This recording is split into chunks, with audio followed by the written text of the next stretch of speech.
Warahmatullahi wabarakatuh. Perkenalkan, nama saya Adrian Hamid. Saya Adelia S. Ibrahim. Saya Arin bin Mustaki. Kami dari kelompok 3 dengan materi kekuasaan akan menjelaskan isi dari materi kami dan isu yang terkait dalam materi kami. Nah, sebelum kami lanjut ke pembahasannya, berikut pokok pembahasan yang ada di dalam materi kekuasaan. Nah, yang pertama itu ada definisi kekuasaan. Yang kedua, kekuasaan dalam perspektif sosiologi dan ilmu politik. Ketiga, pengelolaan kekuasaan elitis. Dan keempat, ada model power coup atau kubus kekuasaan. Baik, langsung saja masuk kepada pembahasan pertama yang akan dijelaskan oleh teman saya. Yang pertama, definisi kekuasaan. Kekuasaan merupakan konsep yang begitu terbuka untuk didefinisikan. Bahkan kekuasaan itu sendiri membuka dirinya untuk dimaknai dari banyak sudut pandang. Redefinisi yang terus-menerus terhadap kekuasaan tentu harus diletakkan sebagai energi yang secara simultan memproduksi beragam makna tentang kekuasaan. Dengan reproduksi secara terus-menerus tentu dapat memperkarya literasi tentang tema seputar kekuasaan itu. Salah satu tokoh ilmuwan sosial terkemuka yang bicara tentang kekuasaan adalah Thomas Hobbes. Tahun 1651, Hobbes merupakan tokoh yang hidup di seputar tahun 1588 sampai dengan 1609. Namun ilmuwan semudah Hobbes hingga saat ini menjadikan konsep Hobbes sebagai blueprint dalam memaknai kekuasaan. Hobbes itu sendiri memposisikan kekuasaan itu sebagai instrumen yang dapat menjadikan kehidupan seseorang yang memilikinya menjadi lebih bagus. Pemilik kekuasaan akan mendapatkan kemajuan dalam banyak aspek, baik perekonomian, status sosial, pendidikan, dan kebudayaan. Nah, Montesquieu mengatakan karena demokrasi dan aristokrasi menjadi satu kelompok. Yang pertama, ada doktrin demokrasi. Doktrin demokrasi mengatakan karakter kekuasaan pemerintahan harus tersebar di tangan semua orang. Oleh karena itu, benar juga katanya Huntington bahwa semua pemimpin politik strategis harus diisi melalui mekanisme pemilihan oleh rakyat. Untuk mewujudkan konsepsi di atas, beberapa negara demokrasi sudah mulai menyelenggarakan pemilihan pemimpin-pemimpin politik strategis mereka secara langsung oleh rakyat. Yang kedua, ada doktrin aristokrasi. Dari sisi karakter pemerintahan, aristokrasi mengajarkan kekuasaan tersebar di tangan beberapa orang. Apabila demokrasi menekankan pada posisi yang sama pada semua orang, maka aristokrasi meyakini kekuasaan tidak perlu harus diberikan pada semua orang, tetapi cukup oleh beberapa orang yang merepresentasikan semua orang. Yang ketiga, ada doktrin monarki. Menurut doktrin monarki, karakteristik pemerintahan yang ideal adalah apabila kekuasaan berada di tangan satu orang, pemerintahan akan menjadi lebih efektif dan lebih menjanjikan stabilitas politik. Apabila kekuasaan tidak dibagi-bagi, melainkan dipengaruhi oleh satu orang. Monarki memiliki prinsip pemerintahan yang menjunjung tinggi penghargaan terhadap individu, dan penghargaan tersebut didasarkan pada status hierarki. Menurut Damsat, menyebutkan kekuasaan adalah kemampuan menguasai atau mempengaruhi orang lain untuk melakukan sesuatu dalam mencapai tujuan. Dengan demikian, kekuasaan bisa bersumber dari dalam diri atau bersumber dari luar. Nah, di sini ada kekuasaan sebagai kekuatan. Dalam pengertian ini, kekuasaan dipandang sebagai proses dominasi oleh membangun hegemoni dan proses menciptakan kekuatan fisik. Kekuasaan dipandang sah dilakukan meskipun dengan paksaan. Dengan begitu, kekuasaan tidak memerlukan persetujuan dari pihak yang dikuasai. Kekuasaan sebagai pengaruh apabila pada konsep pertama kekuasaan ditafsirkan sebagai pemaksaan, maka makna kekuasaan pada konsep yang kedua lebih santun dan lebih humanis. Selanjutnya, kekuasaan sebagai pengaruh. Apabila pada konsep pertama kekuasaan ditafsirkan sebagai pemaksaan, maka makna kekuasaan pada konsep yang kedua lebih santun dan lebih humanis. Kekuasaan dipahami sebagai pengaruh, yaitu kemampuan mempengaruhi orang lain. Dengan meletakkan kata pengaruh, maka persyaratan dari kekuasaan adalah adanya persetujuan dari pihak yang dikuasai. Persetujuan itu lahir dari proses saling pengaruhi antara penguasaan yang dikuasai. Nah, berikut isu yang terkait dengan pokok pembahasan yaitu definisi kekuasaan. Di sini itu kasus wakil wali kota Bandung yang mana isu dugaan korupsi yang melibatkan wakil wali kota Bandung dapat dipahami melalui definisi kekuasaan sebagai kemampuan seseorang untuk mempengaruhi keputusan dan tindakan pihak lain. Dalam konteks pemerintahan, kekuasaan melekat pada jabatan publik yang disertai wewenang formal seperti mengatur kebijakan atau proyek. Ketika kekuasaan tersebut digunakan untuk kepentingan pribadi, misalnya dengan meminta proyek tertentu, maka kekuasaan tidak lagi berfungsi sebagai alat pelayanan publik, melainkan berubah menjadi sarana penyalahgunaan. Dengan demikian, kasus ini menunjukkan bahwa kekuasaan memiliki potensi ganda dapat digunakan untuk kepentingan umum, tetapi juga rawan disalahgunakan apabila tidak terkontrol secara hukum dan etika. Nah, tanggapan saya terkait isu ini, menurut saya kasus ini menjerat wakil wali kota Bandung ini sangat memprihatinkan karena melibatkan pejabat yang seharusnya menjadi contoh dalam menjalankan pemerintahan yang bersih. Nah, dugaan ini meminta proyek ke sejumlah SKPD menunjukkan adanya penyalahgunaan jabatan demi kepentingan tertentu, bukan untuk kepentingan masyarakat. Jika dugaan itu benar, maka tindakan itu benar merugikan keuangan daerah dan merusak sistem pemerintahan yang seharusnya transparan dan adil.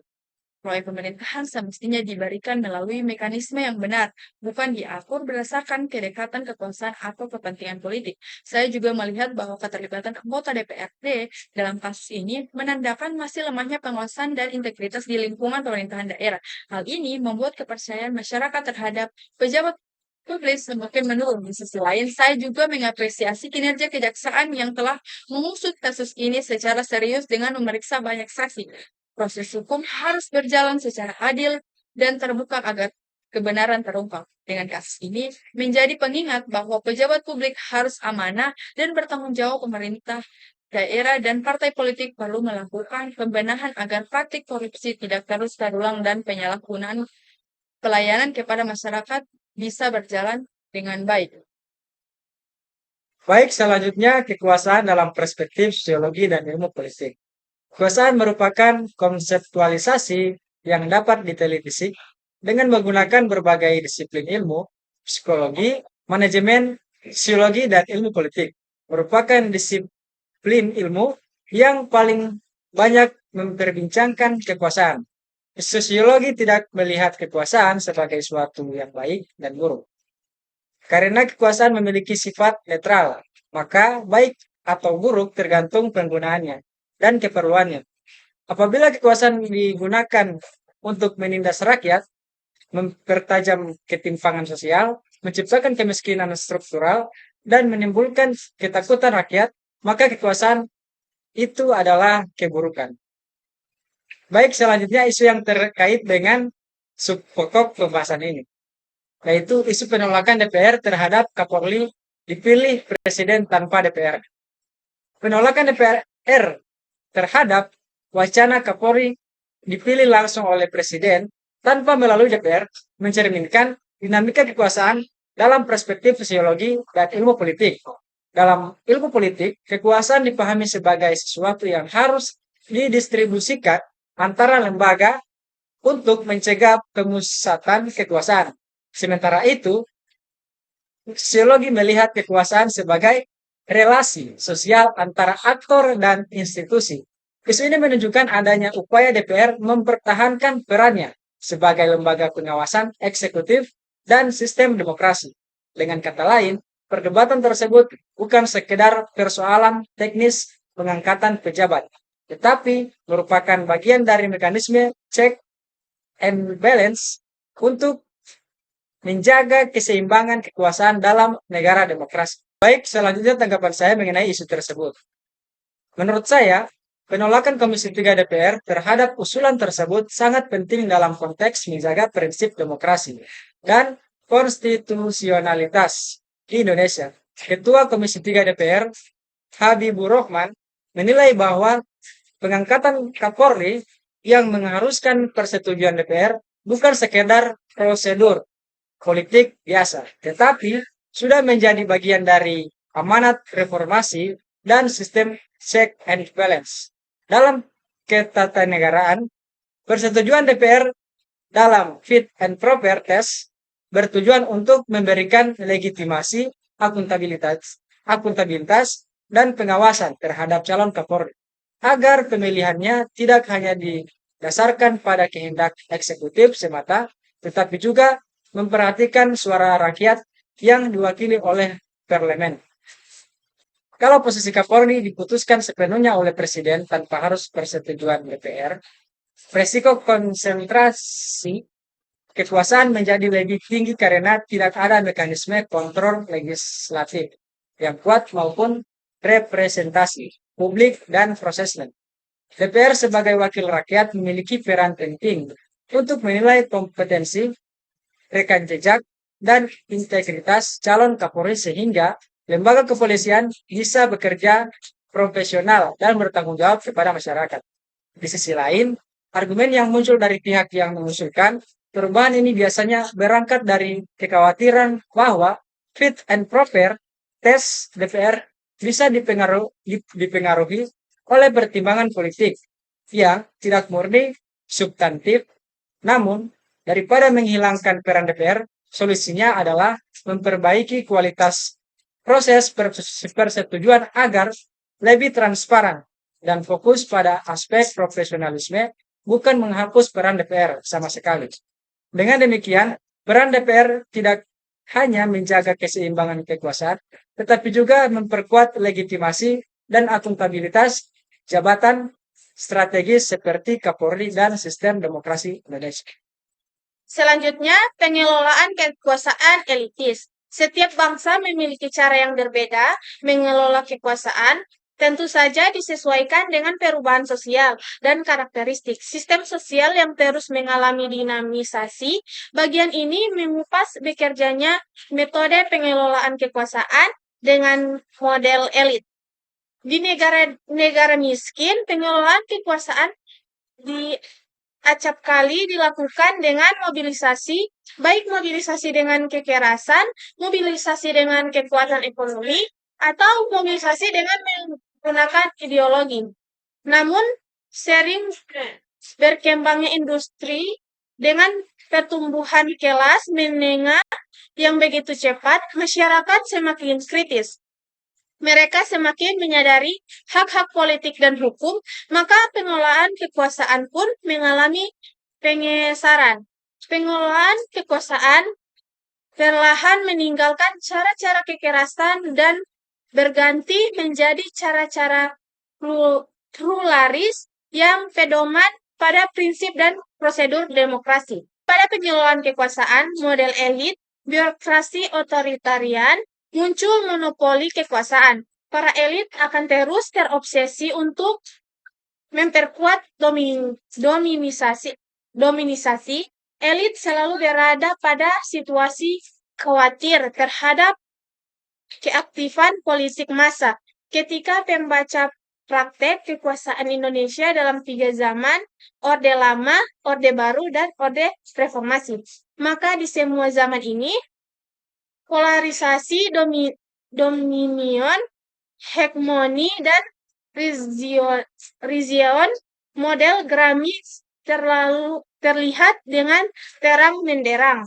Materi yang terkait dengan isu ini, yang pertama itu ada isu pernyataan tentang haus kekuasaan yang merugikan bangsa. Pernyataan bahwa pihak yang haus kekuasaan dapat merugikan bangsa berkaitan erat dengan konsep pengelolaan kekuasaan elitis. Kekuasaan elitis merujuk pada dominasi sekelompok kecil elit dalam pengambilan keputusan strategis negara. Ketika elitis politik lebih berorientasi pada mempertahankan atau memperluas kekuasaan daripada kepentingan rakyat, maka kekuasaan menjadi tidak sehat. Isu ini menegakkan bahwa kekuasaan harus dikelola secara etis, transparan, dan berorientasi pada kepentingan publik. Pengelolaan kekuasaan elitis dan tidak terkendali berpotensi menimbulkan konflik, ketidakadilan, serta menurunnya kepercayaan masyarakat terhadap pemerintahan. Jadi tanggapan saya tentang isu ini, dalam sistem demokrasi sehat, kekuasaan seharusnya diperoleh dan dipertahankan melalui mekanisme yang sah, seperti pilihan umum, serta dijalankan untuk kesejahteraan rakyat, bukan untuk kepentingan pribadi atau kelompok semata. Fokus pada mandat rakyat dan pelayanan publik adalah prinsip demokrasi yang penting. Banyak pengamat berdapat bahwa ungkapan itu bersifat fungsi sebagai peningkatan agar para politis menjadi elit dan integritas politik, bahwa kekuasaan yang berlebihan atau yang dicari tanpa kontrol dapat melemahkan situasi negara, mengurangi kepercayaan publik. Pernyataan Prabowo tidak hanya soal haus kekuasaan secara umum, tetapi juga dianggap oleh sebagian pihak sebagian cerminan keperhatian terhadap praktik politik tertentu yang dianggap menempatkan kepentingan kekuasaan di atas kepentingan rakyat. Ini bisa ditafsirkan sebagai kritik terhadap dinamika di dalam koalisi atau elit politik. Isu semacam ini mencerminkan tentang yang lebih luas, bagaimana memastikan pemerintah tetap transparan, akuntabel, dan berpihak kepada rakyat, serta menjauhkan praktik politik yang berpotensi menyalahgunakan kekuasaan. Ini termasuk penguatan lembaga pengawas, supremasi hukum, dan keterlibatan masyarakat sipil. Baik, itu saja yang dapat kami jelaskan dari materi kekuasaan. Bila ada salah kata kami mohon maaf. Wassalamualaikum warahmatullahi wabarakatuh.